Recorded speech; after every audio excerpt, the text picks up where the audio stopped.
broadcast and start streaming. And how about Helix Rock Radio? Let's get them rolling.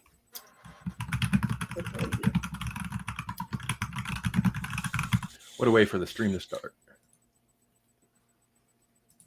Keyboard, hammering away at the keyboard. But we're live on... Are we live on? Yes. We're live on YouTube, and we are live on Helix Rock Radio. Welcome to Grawlix Nights, the Grawlix Podcast live show. I'm Randy. I'm Melanie. And I'm Jesse. Giving us the anticipation. Hey, here's what's on the agenda. We're just kicking it. It's fall. It's starting to feel. It's the fall time, right? Fall is here, I think, or at least it feels like it. Fall of civilization. Definitely feels like that. And we're just kicking it. Can I kick it? But first, I can kick it. We have energy issues. But first, how are you two doing? I'm okay. Oh, yeah. Okay. Yeah. Cool. Yeah. So right off the bat, what we should be talking about is the season finale of Peacemaker, but Melanie and I haven't watched it because I totally spaced off that it existed.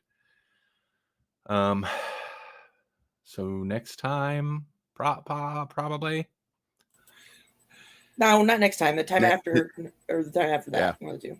But that maybe like keeping it evergreen. They don't know when they'll see us again. We're like, yeah. That's true. It's true. We just show up. We won't show up, and you don't know that we're going to show up until there's like a tank coming out of the bottom of that building. Well. Where you're sitting around in your living room in your underwear, and somebody knocks at the door, and they want to share the word of God with you, and you're like, not right now. I don't want to put pants on. Yeah, because we're Grawlix AF, advanced forward. That's right. That's right. That happened to us earlier today. So. Yeah. Oh yeah, that definitely sounded. Yeah. We were watching a movie about killer genes and didn't want to put our genes on. And that's true. Traumatic. That's Traumaville. Speaking of, I know that made your list. Oh, right. Yeah, so part of the problem, I spaced off Peacemakers because Melanie and I have been doing the 31 horror movies in 31 days for October. And really just to do it. And so I can have something to post on social media, I guess. But yeah. So that's been occupying a big chunk of our viewing time anyway. Mm-hmm. And I can, maybe we can dive into that a little bit here shortly too. But and anime. I've been watching a lot of anime. There you go. A tangent already, but I do watch Melanie and I both do, but I've also been watching some anime shows on my own when she's not around. We watch a fair bit of anime, mm-hmm. But I was thinking the other day, it's weird. I don't, because when I get into a thing, I get all into a thing, and then I often post about that thing. I don't ever post about anime, and I don't know why, because I enjoy it, but I'm not all into it. You know what I mean? I watch a lot of it, but I don't nerd out like I do about most things. And I was on Reddit, like I have been every day for a long time now. It's not a healthy thing, but I was on Reddit and I was lurking around some of the anime and anime adjacent subreddits. And you don't have to spend a lot of time none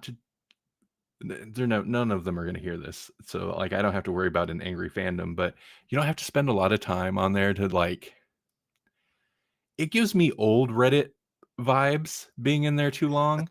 It just feels like ick, just the things people say. And I'm like, oh, well, I'm not saying that's why I don't engage with the anime fandom, but I'm definitely glad I don't engage with the anime fandom often. There's nothing wrong with defending a pedophile. Sorry. Clearly. Anime Look, fans we're and not political. anime fans and MAGA, they love that. Yep. They spend a lot of their time online talking about how it's not wrong To love a child. to love a child. I'm They sorry. spend an awful lot of time saying the opposite of that. Usually, That's dude, it's true. It's true. It's so I don't know. I feel like, and this is definitely political, conservatives do not just conservatives, but especially conservatives will latch on to. I mean, it's kind of why crazy conspiracy theories like Pizzagate really took off, is because Yeah. that was like a central premise of like, think of the children, you know? Yeah. But it's weird that they've been able to let this. I don't think they've totally let this Epstein thing go. I think it's still a problem, but I Mhm. But also it's think actually a there's breaking point for their party. You right. know, like there will actually be enough votes for them to vote on it or And something. I think online you do though hear a lot of like pushback against like releasing it and well just get over it. But man, I think there's so many bots and like disingenuous people on there just playing the game, so to speak. And I don't necessarily think that's the common voice of the quote unquote conservative. You know what I mean? I could be wrong, I but don't know. Like at least the vocal ones have always been anti-pedophilia. I mean, they'll be like, "This is all distraction. We should be looking for the sex trafficking. Mhm. That's what we should be doing." Like it'll be like we're talking about like some major global issue, and they'll be like, "But what we should really be doing." So right. like that's what's so like baffling about this whole deal is yeah. Yeah, it's weird to me because it puts some people that I would say, for me at least personally, I would say are like the opposite of most of the things I would think of ideologically, and now they're on my side, like Marjorie Taylor Greene. You know? Oh, That's the one that immediately came to that's mind. I was true. like, There Yeah, have been a that's who couple she's that talking about. That's who Melanie's talking about. yeah. that is pretty baffling. I mean, good on her. Mhm. You know, uh, talking about Jewish space lasers is weird and bad. You shouldn't do that. But being on the right side of like not wanting pedophiles in power is good. Wow, Yeah. this conversation. What happened here? Yeah. It went completely apolitical. We're Pedophiles aren't in politics, are they? I'm censoring myself right now only because like Jesse, like I don't want to test the limits of your of your That's situation. fair. That's fair. So Yeah. I should But if watch people want to know, myself. they can just go look into the arrests of the like senators and things that have happened lately and Congress people, and there's quite a few. That's not okay. no. You know what is okay? What? Scramble. That's quite the segue. Well, you know what is okay? Watching TV and movies and reading comics. So the whole anime thing, the whole anime pedophile thing got on. I started watching. I've been really into the I'm gonna mispronounce it, but I need to look up the word now. Can I just think what it is though? The isekai, and specifically genre of anime where it's like I was reincarnated in another world. It's almost always a fantasy world, whatever. Yeah. Huge genre. Like there's so many stories and that follow kind of a very specific format, and I've kind of been into it. Melanie and I have been watching several, but I started watching one on my own, and I got a ways into it. But like right from the get go, it give me the ick right away, and I struggled with it. But I was like, man, for the most part, the story's really good, except for the fact that the main character is like a pedophile, and like there's still creepy moments, and I like mean, to be fair, he was like a 40 or 50-year-old that got reincarnated as a child and kept his 40 or 50-year-old brain. So it's not technically. I think that does make it weird. I think it does too. But I'm just saying that's the argument. I think that would be what he would want. Yeah. You know what I mean? I don't know. Yeah. No, I know. And that's really where I started to get into areas on Reddit where I was like, because I was struggling with it. I was like, I kind of see like if they're trying to like do a redemption arc with this guy somehow. I don't know. I guess it's an interesting angle, kind of. Um, but I was really struggling with it, and I kept looking it up online just to see what other people were saying about it. And dude, that will get you into some like You didn't find redemption on Reddit? no, no. I found a lot of people who were I was like, you know what? I don't want to align with the things they're saying. I eventually dropped it.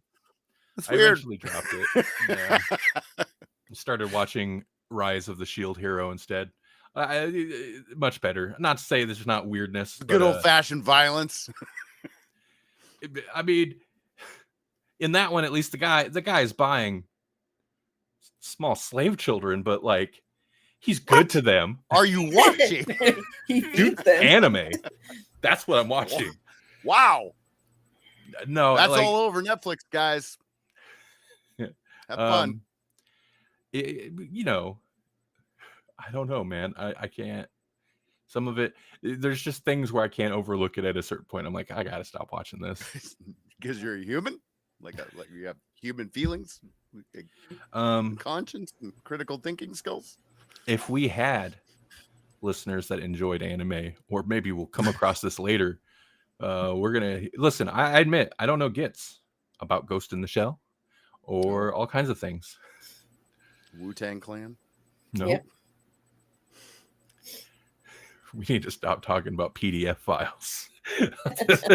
This is a problem. So instead, let's talk about Jesse. Let's talk about Jesse. Jesse, Yeah. what have you been up to? Yeah, man. I've been. I went to a new con. That was 2 weeks ago. Last week we had to take off because I was out of town again, but this one was just like for a wedding. And yeah, it was a good time. And we were actually tabled right next to a podcast about like D&D homebrew settings or something. It was called Hermit's Homebrew. I even got interviewed at one point, so I don't know when they'll release that episode. It's not up yet. Thing is, like, they're kind of hard to find. Like, they don't have like a dedicated feed, I don't think. Like, they're on Amazon. I think they're on Amazon. They're definitely on Spotify. They're not on Apple Podcast or whatever it's called now. So yeah, but I mean, like, you can search for them. I think they're on iHeart or sounds like they need a podcast network to become a part of. Oh, hey, there you go. Right, yeah. Right. It just needed someone to put them on an RSS feed, you know, right, like we used to have, you know, that way you could listen to their podcast on literally any podcatcher that's out there. Man, I think that was the thing. Honestly, I think things got messy because that's still how things work. RSS feed, that's the lifeblood. But a lot of people don't understand that. And things got messy with Anchor and then Spotify buying Anchor. And like Spotify did the best it could to like keep that all in its ecosystem because they wanted to amass this huge like directory. Right. To take they don't over even the do an RSS, do they? Or if they do, they bury that thing. Yeah, I don't remember. I remember I tried on one of my own podcasts, Anchor, when it was owned by Spotify, I think, at some point, just to see how it was. Yeah, it was on my pod edit. Like I did 2 episodes maybe on that feed. Yeah, I was not happy with it. And I ended up like bailing. You could get your podcast feed, but it was such a pain and you didn't really have proper control over it. So that's not the way to be. Yeah. I didn't mean to sidetrack you anyway. So this well, no, I mean, but that's a thing that I've been curious about because it's like Spotify is really taking over in a lot of ways. And I think that's just due to neglect. I think that Apple Podcast is still like the standard bearer, but only just barely. Like a lot of podcasts have moved to Spotify.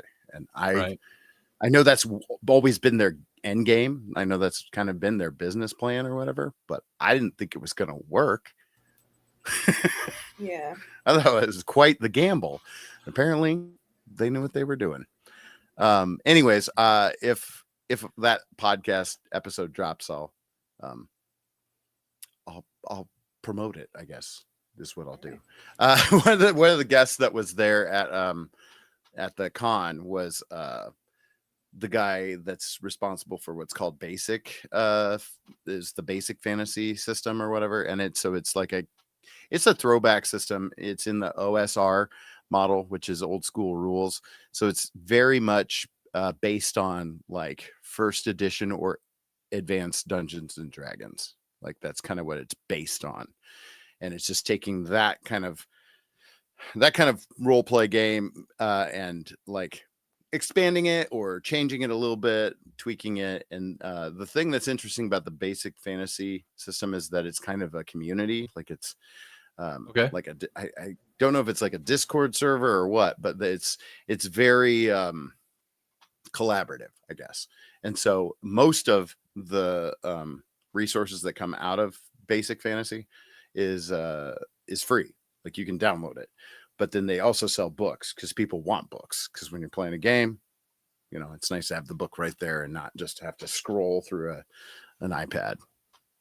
So that was interesting weekend sitting next to a podcast and not necessarily like, you know, I didn't do a lot of like, hey, I'm on a podcast too. Right, You know, right. I didn't do a lot of that, but Mhm.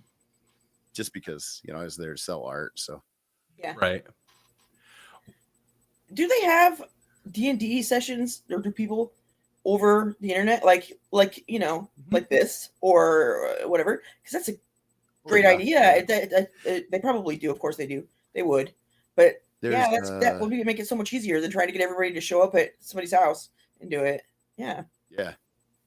And Oh you yeah. have Was it a little game board on there? Foundry? Virtual tabletop or whatever. They've even figured out a way to monetize it so that you wind up having to buy your books again, so that you can just like plug them into, was it Roll20 as a system, and Yeah, Foundry's the big one. That's the one that most people know. It's just not that's just not a thing I've jumped down into yet. But yeah, it's becoming a bigger deal, especially over COVID. I think it kind of exploded. There's like, well, this was already hard to do. Let's make it easier. You know, I think just video conferencing in general exploded. Right. That's all everybody did. Yeah. Yeah, and they're definitely more. I mean, at the end of the day, maybe if people don't trust your dice, everybody to roll dice off camera, you just get like a, you know, it's easy to get a random number generator dice roller thing. Sure. But I mean, yeah, you don't even really need one of those. But I do remember back in the day looking into a bunch of that, and those were around. I think Roll20 might have been around already, and they're definitely. Play by Web was one I used for a while, but that one was really bare bones. Right, they're definitely more full featured now. Yeah. I mean, D&D is pretty popular, so role playing games are pretty popular. Yeah, they were fun. It's a lot of work. It's a lot of work. It is. Yeah. I've fallen off of Cloudward Ho again. I think they're up to like episode 19, so I think I'm like 2 or 3 episodes behind. I have remained fallen off. I don't know why. I just kind of hit up.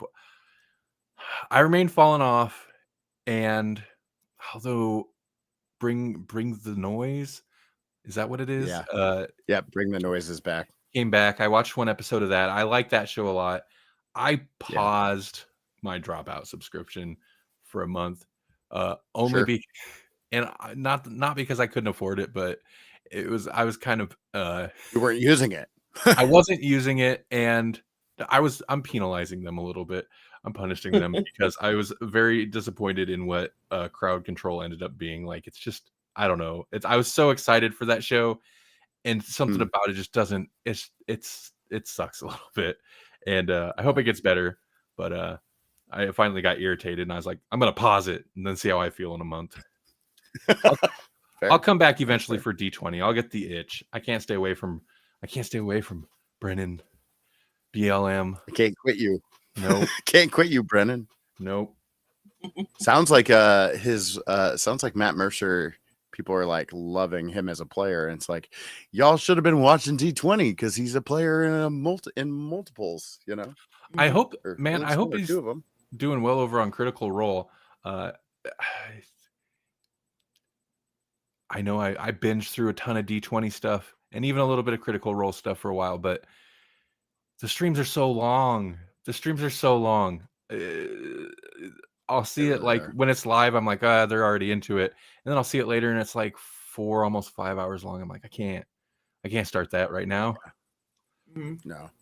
I'm going to go binge. Something going on.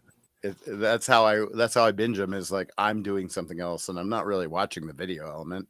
Right. You know, but that's too bad because sometimes the video element sells the gag. Yeah. You know, it's like watching Lou Wilson lose his crap over a joke. It's like, that's a good percentage of my enjoyment. Oh man, for sure. Thinking about the best fantasy high moments are all like would work. I don't think they'd work as well in audio. I'm sure they'd be funny, but the best moments, you've got to watch the video for sure. Right. Murphy has, what's his name? Ryan Murphy. Yeah. He's been really funny in Cloudward Ho. Some of his best stuff has been in Cloudward Ho because he's just so deadpan, and he just really embraces the I roll badly aspect of his persona, you know, right? At least his on-screen persona. And so he's just like, do you want me to roll them? It's just, he's like trolling people, like, would you like me to roll them? And like he like gets a natural 8 on a D8. And it was like the biggest moment. You'd think they'd won the lottery because Murph rolled a perfect 8 on a D8. Sure, yeah. It's a rare thing. Yeah, his bad rolls do then set it up for when he does hit a good roll. It's such a big moment. Right. I'm sure Melanie's loving this conversation. Oh yeah, yes. Let's talk about things that we don't all. I'm loving it. Look at McDonald's. I will say Game Changer, that last season of Game Changer. I mean, there's a couple episodes that I wasn't super crazy about, but they knocked it out of the park with that last season of Game Changer. They went so big. It was ridiculous. Does make all the other shows a little less exciting since that's on hiatus now, you know, because like the season's over. So they're on a break. It's like hard to follow that. They went so big and you almost like, I don't think they're doing themselves any favors with that show in the long run because you can't go back to how it was. It was like you watch the earlier seasons and it seems so stripped back. I mean, it's still funny, but anyway, can I run through a couple of movies we've been watching? Yeah, I want to start with 2 specifically that I watched. I know Melanie didn't watch, but I feel like Jesse would be interested in. The first weekend, because Melanie's usually busy doing stuff with her family on the weekend, so I watched on my own the first weekend of the month, Frankie Frico. Jesse, you've got to watch that at some point. You have to watch it. Oh yeah, you were telling me about it. That I was at the con when you were sending me that stuff. Oh right. Oh, this does look interesting. I didn't love it. I liked it, but it's by the writer-director guy who did Psycho Gorman, and apparently was it Astron 6 is not like a company or a group anymore, but it's, you know, more from guys that were involved with that. It totally nails the like mid to late 80s direct to video schlocky. Oh, that vibe. Yeah, that's a look. Yeah, I mean it nails it really well, which can be off-putting, but also, you know, it's completely intentional. So it's got puppets. It's got puppets galore. Not the best puppetry, but I think that's also intentional. Like their movements are pretty limited, and like there's lots of like Like they got some face movements, but there's lots of like, Sure. you know, just Oh, really bad. bad movements. Yeah, Walk. yeah. Yeah. They're not, their bodies aren't super articulate and stuff. And it's horror, but it's obviously more comedy. It's the main genre I'd say is comedy, but it's also horror and fantasy, and it's going for that. It's almost kid friendly. It's maybe a little gory, or bloody at times, but it's if it really came out in the period that it's kind of takes place in, it would be a Super Saturday, Super Sunday movie that we all would have watched Sure. probably a Okay. dozen times growing up. Yeah. Fun. So KPTM, Fox yeah, 42. yeah. It's definitely one of those movies. I don't know, like, I mean, Goonies or Gremlins, but like it's more Goonies level. Not Goonies. What's the other one? Just Critters. Scared Stupid. Critters. Yeah. Yeah. Yeah. What was the Troll. alien one we were talking about? Spaced Invaders, like just ridiculous yeah. stuff, you know. Yeah. Then the other, also though, Jesse, the humor, the camp levels and the humor, and there's puns, and I was like, this is a Jesse movie. He's got to watch this at some point. All right. And then the new Toxic Avenger, I finally got a chance to watch. It's good. I liked it. It's better than it could have been for sure. I mean, Yeah. not great, but pretty decent. They went the route of like, just, it's not I mean, it's a reboot, remake, whatever, but it's like very different. The character's completely different. The setup's very different. It's so weird because it's still Toxic Avenger. It's not as trashy as like authentic Trauma, but Kevin Bacon. They have that like underground independent vibe to it, because like that's what really made Toxic Avenger what it was. Is just kind of that we're not doing what the rest of Hollywood is doing. It was like if movies were a zine. That's a good way to put it. This it's so interesting because it'd still be considered, it's an indie movie, but it's an indie movie that stars Peter Dinklage, Kevin Bacon, and Elijah Wood, as opposed to like, so really underground. Well, exactly. It's not a zine. It's not a zine. Yeah. You know, it's I like the director a lot, Macon Blair. That's part of the reason I was excited for it. But I'd say it's probably was a decent budget indie movie, not a low budget indie movie, not an underground movie. But it was also a movie Probably that got had a lot more. Probably got the most Tromaville media buzz of anything they've done in a long time. I think I looked it up a little bit just to see if I was like, was this successful at all? There's no way it made its money, but because I think it was a $40 million budget.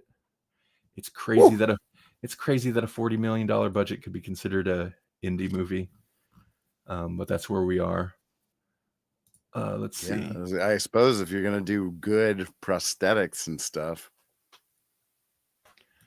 We'll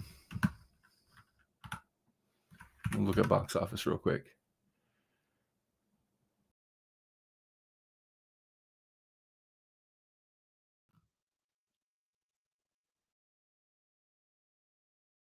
So, all right, Google AI, where are you getting this information? Give me links. I don't care about none of your crap. It's so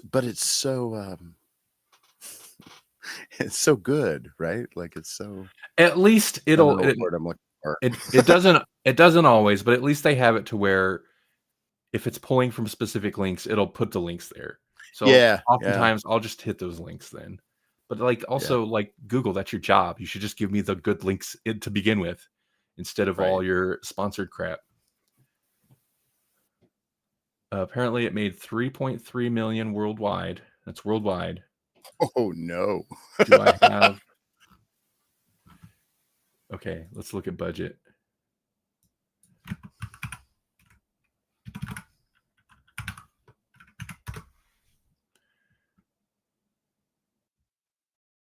No, not the original.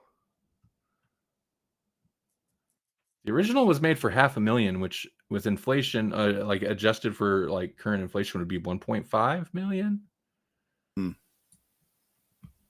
2025.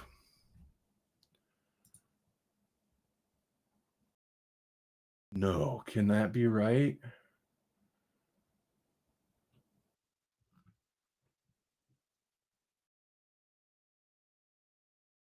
Hold on. That can't be right. Just give me the budget. But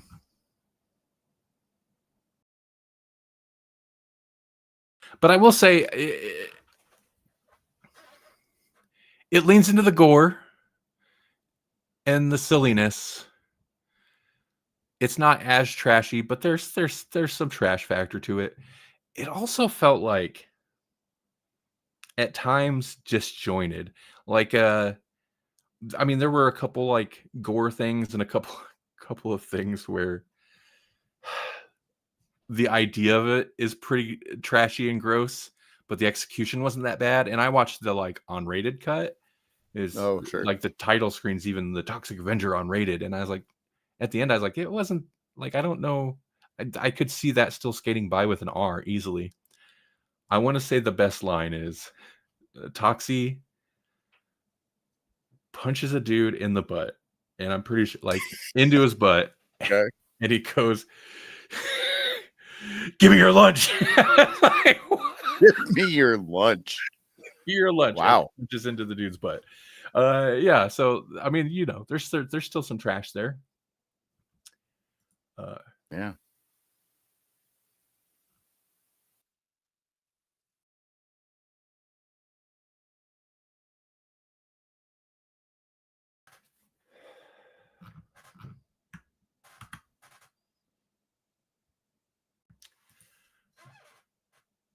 I keep seeing, but this is not, this seems crazy that the budget for the new one was 200 million. Whoa. And it looked good, but I feel like that can't be right. Well, whatever. I've spent too much time on this. That's crazy though. If that's the case, and it made like 3 point something. Maybe in marketing. But I don't know that there was a lot of marketing, you know. I mean, like the marketing was out there, but it also struggled for like years. I know like a lot of places it's listed as being a 2003 movie or 2023 movie, but it didn't really get like a proper release. Maybe that's part of the budget, you know. It's just like if it's just like, well, just keeping it on the slate, just keeping people working on it for this long. See, now I'm seeing somewhere it says 30 million. That sounds a little bit more believable. Yeah. Even on this page, is whatever. There's conflicting. Point is, it 200 million. They better be like filming in Prague. Right. You know? Right. Yeah. Anyway, I don't know. If you ever get around to watching it, Jesse, I'd be curious to know what you think. But all right. I didn't figure Melanie was too interested in that either. No, I wasn't at all. The Peter Dinklage sounded a little toxic. Yeah. The Peter Dinklage Toxie makeup or costume looked good though. Like, yeah, it's an interesting choice that doesn't to cast Peter Dinklage specifically that doesn't come into it at all. Like it's he's just a character. Like it's got right. You know, his physical stature doesn't like come into play at all, which is interesting, and I kind of appreciate that. Um, but he's always short because in the original Toxic Avenger, he's like a skinny nerd guy, and then Mm. Toxie was this big buff guy, Right. and right. in this one, Toxie looks buff, but like he's still a very short buff Toxie, and but the makeup's really good. It looked pretty good. Like they definitely put some money into it. And again, uh, Kevin Bacon, Kevin Bacon's like kind of the main bad guy, and Yeah. it's so Elijah Wood. It's not surprising. He loves Yeah, schlock and trash. yeah, he does. Which is It's so not crazy to me because Really, he's such a Kevin good Bacon actor. isn't that surprising either. You know, he's like suppose, anymore yeah. as an old dude. He's just like, whatever, I'll do it. That's true. That's true. I mean, he kind of made his comeback because he was, I don't know, just not really in stuff a lot for a long time. Playing, I don't remember the name of the movie, but playing a PDF file. Not to get into that again. I thought it was his part in the Guardians of the Galaxy Christmas special. Oh no, I don't know. Well, I mean, Maybe that's a good follow-up to being a PDF file. it was before that because like he was also in, was it X-Men event or X-Men First Class? First Class. Yep. And It was that was, I think, Sebastian's shortly film. after he made this kind of like, he was the lead in this indie kind of drama where his character had a history and also think- kind of a weird redemption arc for him.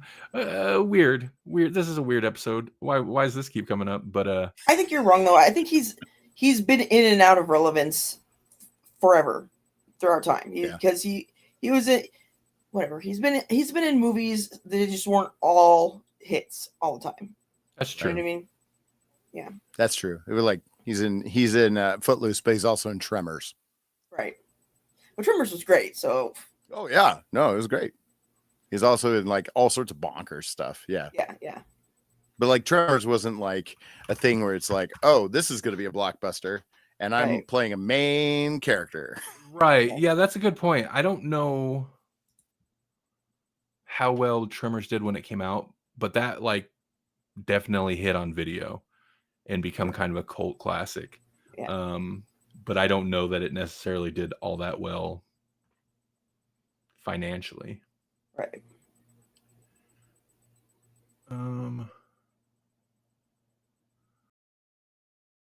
What else you got? Okay, let's run through some stuff. Sorry, I was looking up Kevin Bacon movies. This is the rabbit hole episode. Yeah, stop that. Okay.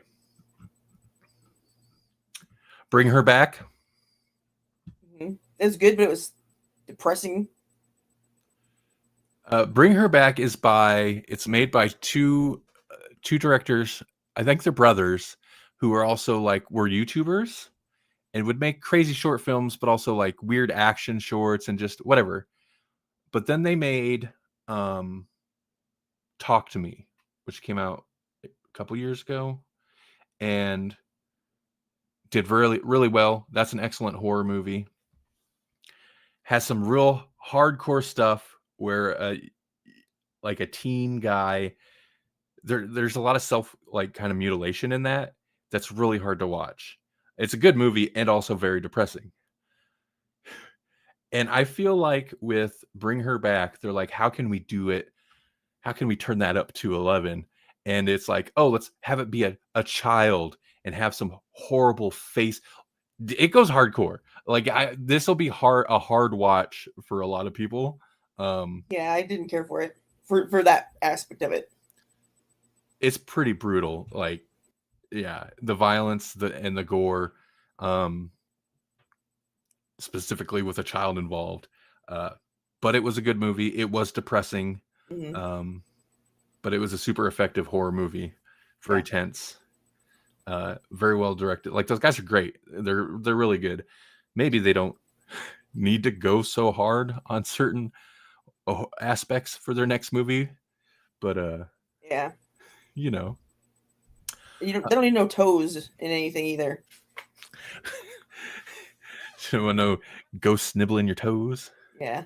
We had a bit of ghost. Ugh. Oh, I Ugh, guess it wasn't a dude, ghost ghost. nibbling toes is already like a thing that people are like, was there something gritting my feet? Something got my feet. You know, like Yeah. that's like a Mhm. common fear, I think. Yeah, that's why I worry about sticking my feet out of the covers, but my feet get hot, so I have to chance it. Yeah. Nibble those toes. Jennifer's Body, Toes. which I had never watched. Oh That's yeah. from You that's never watched it? I've I never hadn't watched either, it. actually. I've heard a lot Oh. about it, but I had never seen it. So Surprisingly good. That's another cult. That's kind of a cult classic that came out in 2009. Yeah, I I thought I- you talked me into watching it. I don't know why I watched it then, because I had zero interest in it. Somebody talked me into it, and they were like, "No, it's actually really good." And I'm like, "Oh, I'll give it a shot. Whatever." I always heard good things. hmm Yeah, I thought it was decent. Yeah. It felt a little long, but it was pretty good. It was pretty good. Yeah. I felt bad for the boyfriend character, but other than that, it was Right. good. Well, not just him, actually. I guess most of the victims I felt bad for, but whatever. I think you're supposed to feel bad for victims usually, anyway. Yeah. Weapons. Have you seen Weapons? That's a new horror movie. It's Nope. very big. It's great. Yeah, that's by the writer director guy that did Barbarian, which was real big. I wasn't crazy about Barbarian, Not me either. but yeah, Weapons I think was great so far. In terms of like the newer horror movies that we've watched, that might be my favorite of the newest ones. I think I give that a 4.5. It's if you can go into it without spoilers is the best because a lot of it is like mystery, but it also feels like this is not going to help most people because Magnolia is not necessarily the most watched movie. But if you're familiar with Magnolia, the Paul Thomas Anderson, the P.T. Anderson movie, it feels like Magnolia meshed with a crazy horror movie. Good, strong recommend. It has some gore, some stuff where you're like, oh, but it's not as hardcore as Bring Her Back in terms of like just real off-putting horribleness. Lovely Deep and Dark. It's okay. Yeah, that's one of the lesser ones that I think we've watched. It's not bad. It could have been better. There's not much to say. Moving on. Cure from 1997. I loved this one. I had never seen it before. It's a Japanese movie by the director who did Pulse from 2001, which I also ended up watching. I'd seen that before. It's a weird psychological horror crime thriller kind of thing. And it's good to go into it not knowing anything, but if you have to know something, it's one of those movies where like there's random murders by different people, but they're like doing the same thing that would make you think it's the same murderer, but it's obviously different people doing it. That's the setup. And I thought it was good. It gets very disjointed. And if you like concrete answers at the end of your movie, you will probably not like this one. But I can't believe I've never even heard of it because it feels like a late 90s classic. It is great. When you say that, it makes me think of something like Battle Royale, where it's like Battle Royale, like the magic of that was that it spawned things that were, really great. But the plot of Battle Royale on its own, it's like, I don't know who I'm voting for here. I don't know who I'm rooting for. Right, What's even right. happening? Yeah. Right. It is Battle Royale. It is messy. Yeah. So then I got kind of on a kick. I watched Pulse, like I said, which was directed by that same guy that did Cure. Not directed by the same guy, but directed by another famous Japanese filmmaker. It was One Missed Call. I watched, of course, the original, not the American remake. I'd never seen either, but it came out around, The Ring, Grudge, Pulse, which is like spooky technology ghost genre of movies, Yeah. spooky ghosty stuff, but also like the internet or cell phones or TV. So like a ghost in a machine. Yeah. And I don't know gets about it, so I can't really say too much, but it was great. Yeah, I liked it. I'm surprised I never watched it. Oddity. I like Oddity. Oddity felt like it didn't have the sleaze, but it felt like EC Comics story to me, where like the old horror EC Comics or Creep Show, back when it was like there's a supernatural element, but also the plot is essentially like revenge or like cheating spouses or stuff like that. It felt very much like that. Early on, I had that vibe, and then as the plot went, I was like, yeah, this is totally like could be straight out of an EC Comics old school story. It was good. Not great, but it was good. Yeah, I agree. Okay. Immaculate and The First Omen. They're very similar. Yeah, they are. There's a pregnant woman in a Roman Catholic church or something. One is a prequel to The Omen and the other is not. They both go similar but very different places. And I thought they were both extremely well made and excellent. Good horror movies. Yeah, they are so similar, except for like the reasons for the pregnancies. Right. So Immaculate. They both came out in 2024, and I bet both the producers and filmmakers of both sets, when they seen the other one, was like, what are you doing? It's one of those deals. Son of a. It's a great double feature though, and The First Omen, like, anytime you're trying to do a prequel to like an iconic classic horror movie, is tough. I think it worked. I think it held. It's good. I think it's worthy. It's a worthy prequel. Did you follow it up with Brightburn? No. We followed it up with what we watched earlier today. Was maybe the most serious, darkest, heaviest movie of all of them. Because honestly, especially Immaculate and the First Omen were kind of heavy movies. Slacks. Let me tell you about Slacks. Is it a pair of pants? It's a pair of pants. It's a pair of shaping jeans, in fact. That contour to your body. That's special. When a possessed pair of jeans begins to kill the staff of a trendy clothing store, it's up to Libby, an idealistic young sales clerk, to stop its bloody rampage. It's killer jeans. Yeah. And it's like slasher movie style. Sounds like Idle Hands would be a good follow-up, good double feature for Slacks. It was surprisingly not that bad. And even more surprisingly, it had kind of a deep message to it, which you wouldn't expect from a movie like this, but it kind of did. Yeah, it's I think it was actually, I mean, it's as a movie, as a horror movie, it's kind of middle of the road, but like as a random silly object that's murdering people movie, it was pretty good.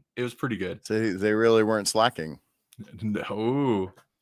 But it's satire, obviously. And it's not subtle about it at all. It's very much about pseudo woke corporate junk. Oh boy. Where they're like, ethically sourced this and that, and then of course it turns out it's like that everything's subcontracted, so it could be sweatshops. They don't even know, but they say no sweatshops, ethically sourced, blah blah blah.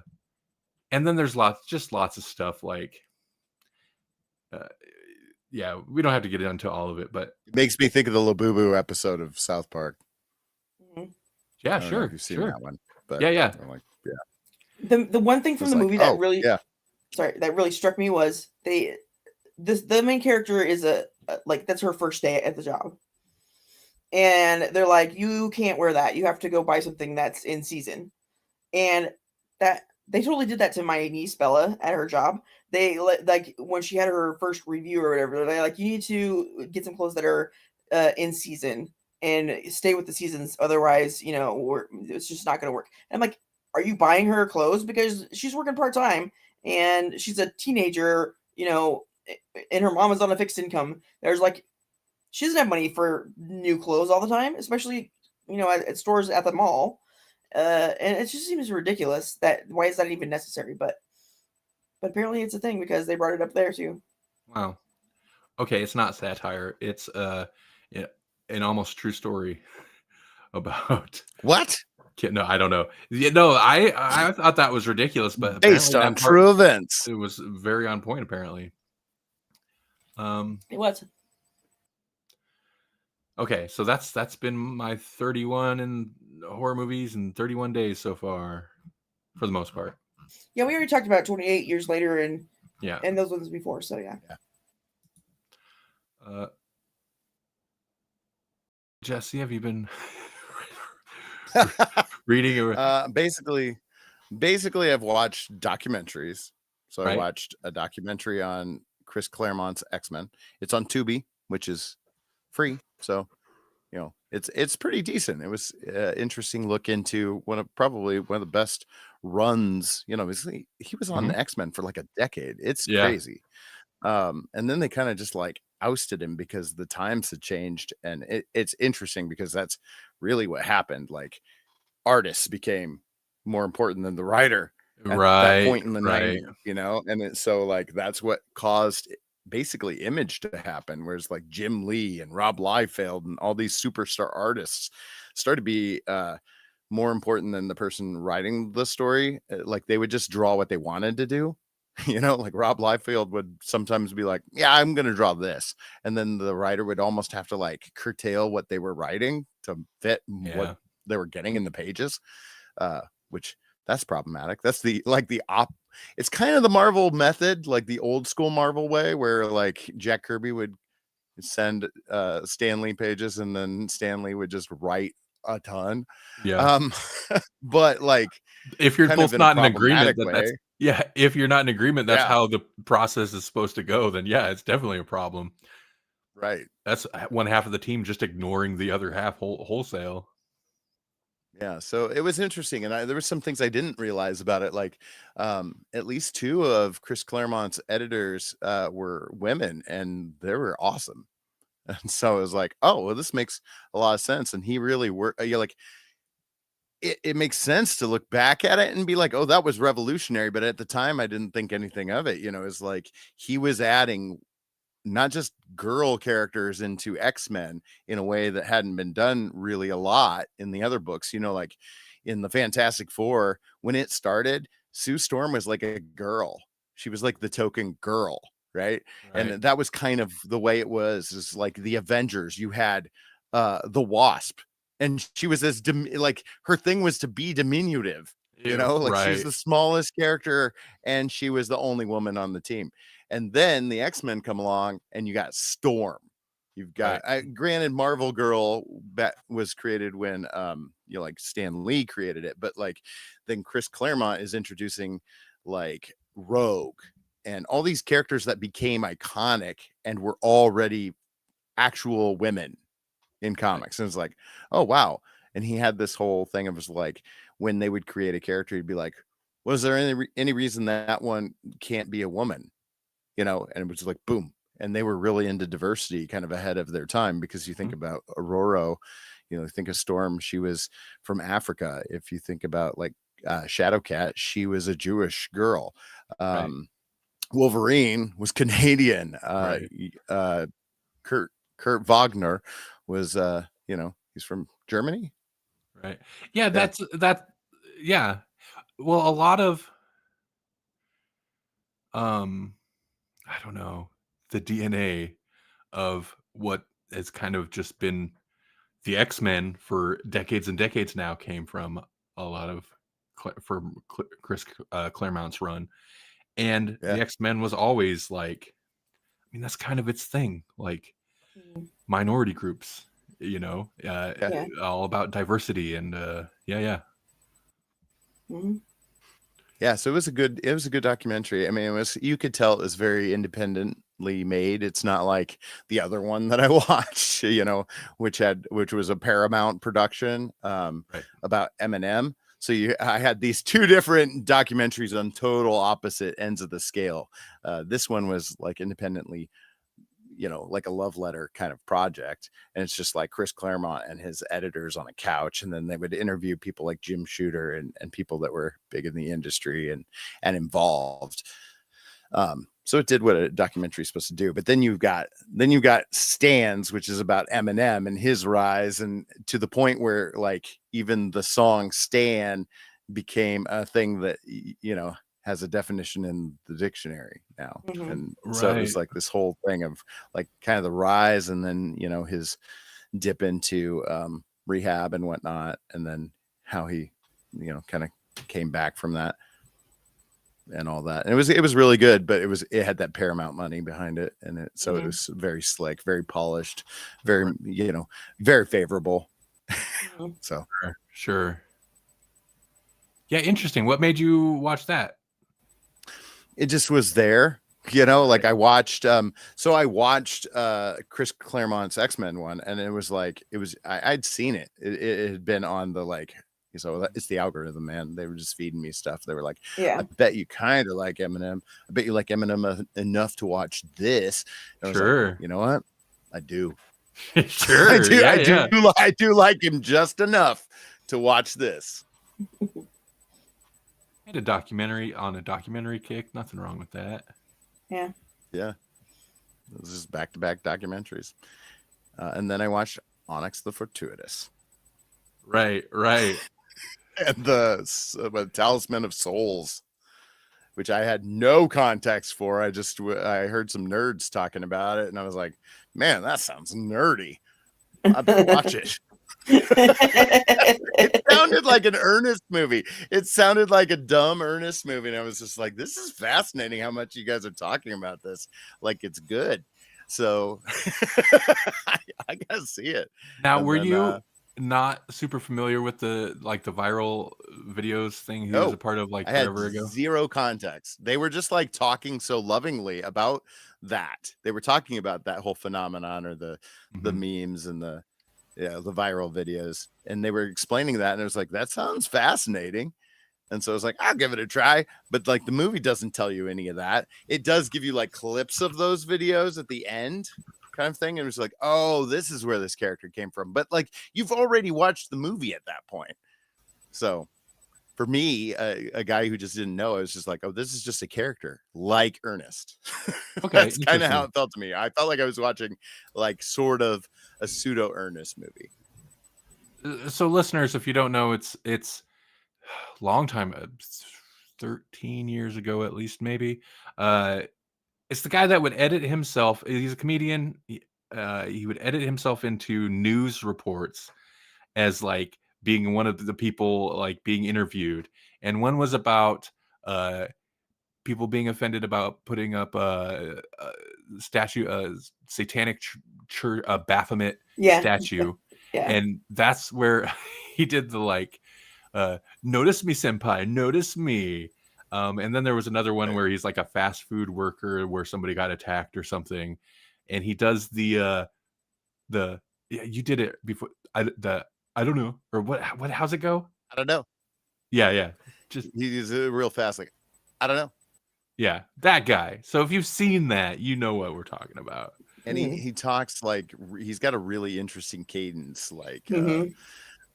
I don't even know if I can do it, but it's just like, I'm on Onyx the Fortuitous. Yes, Yeah. that's exactly right. Something like Yeah. that, like he almost has like a radio voice, but that's Yeah. just his voice. It's like he's announcing something stupid. I don't know.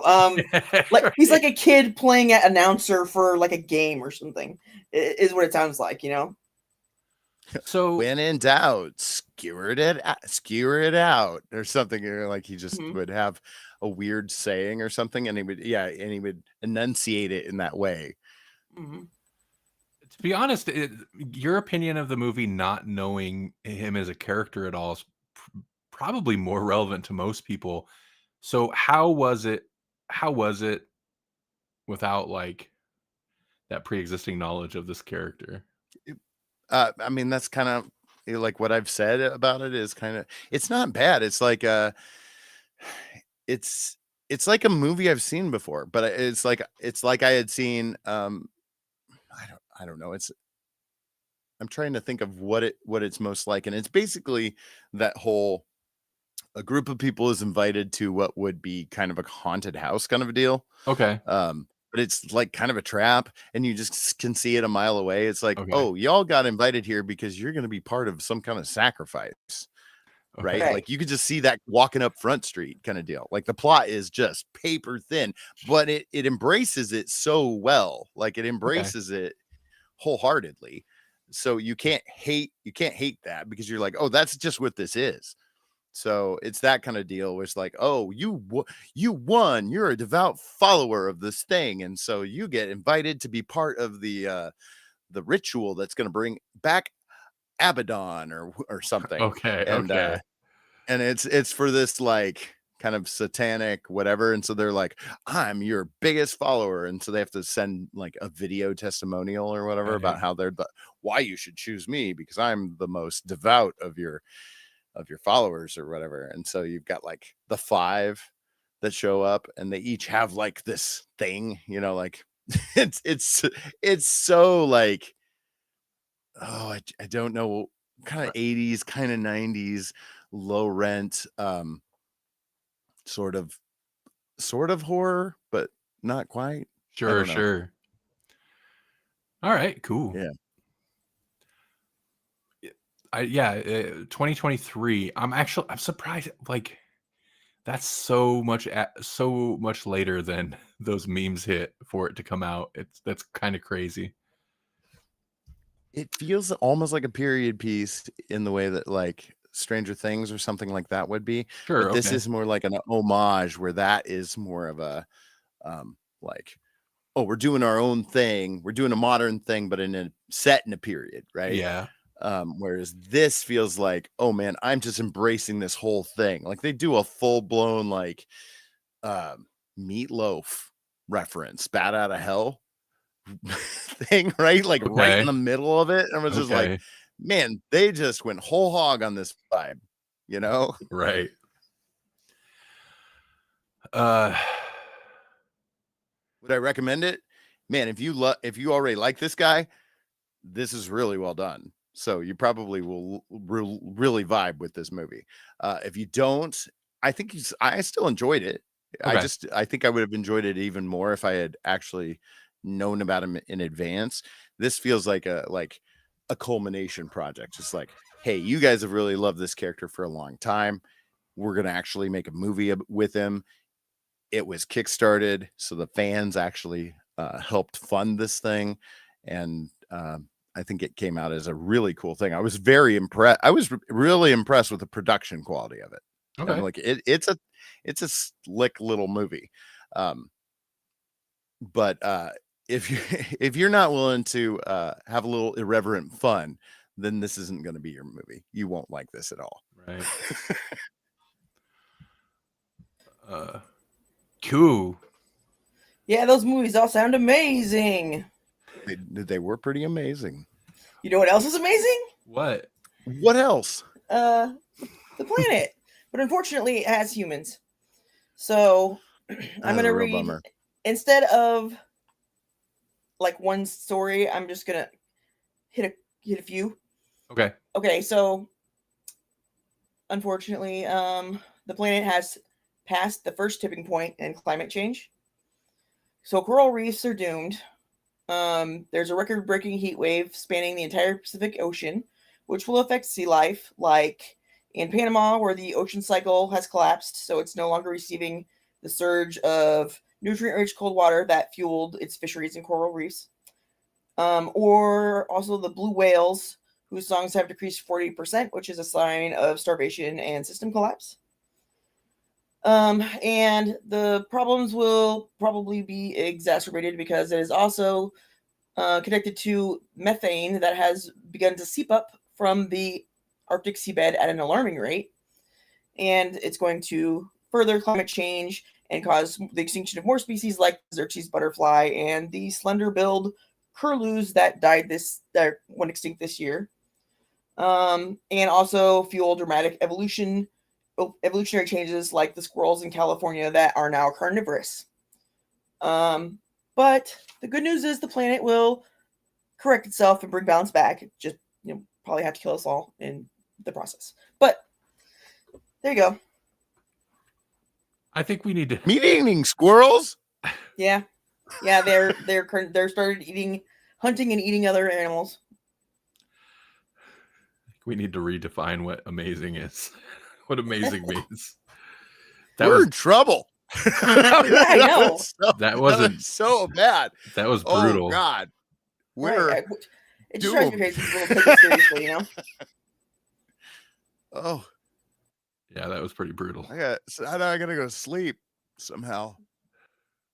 I mean, yeah, that should be whatever. Humans are garbage. We're garbage creatures. We should be dead. It's not like we've had. That's what that story makes me feel. Yeah. If only someone could have warned us. If only someone saw this coming at all. Since the 1800s. Yeah, I mean, man.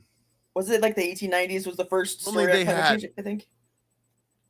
What if they, they should have really started studying this and getting some hard, concrete evidence, some data we could look at and say that we actually are able to make an impact, like since the 70s or even earlier.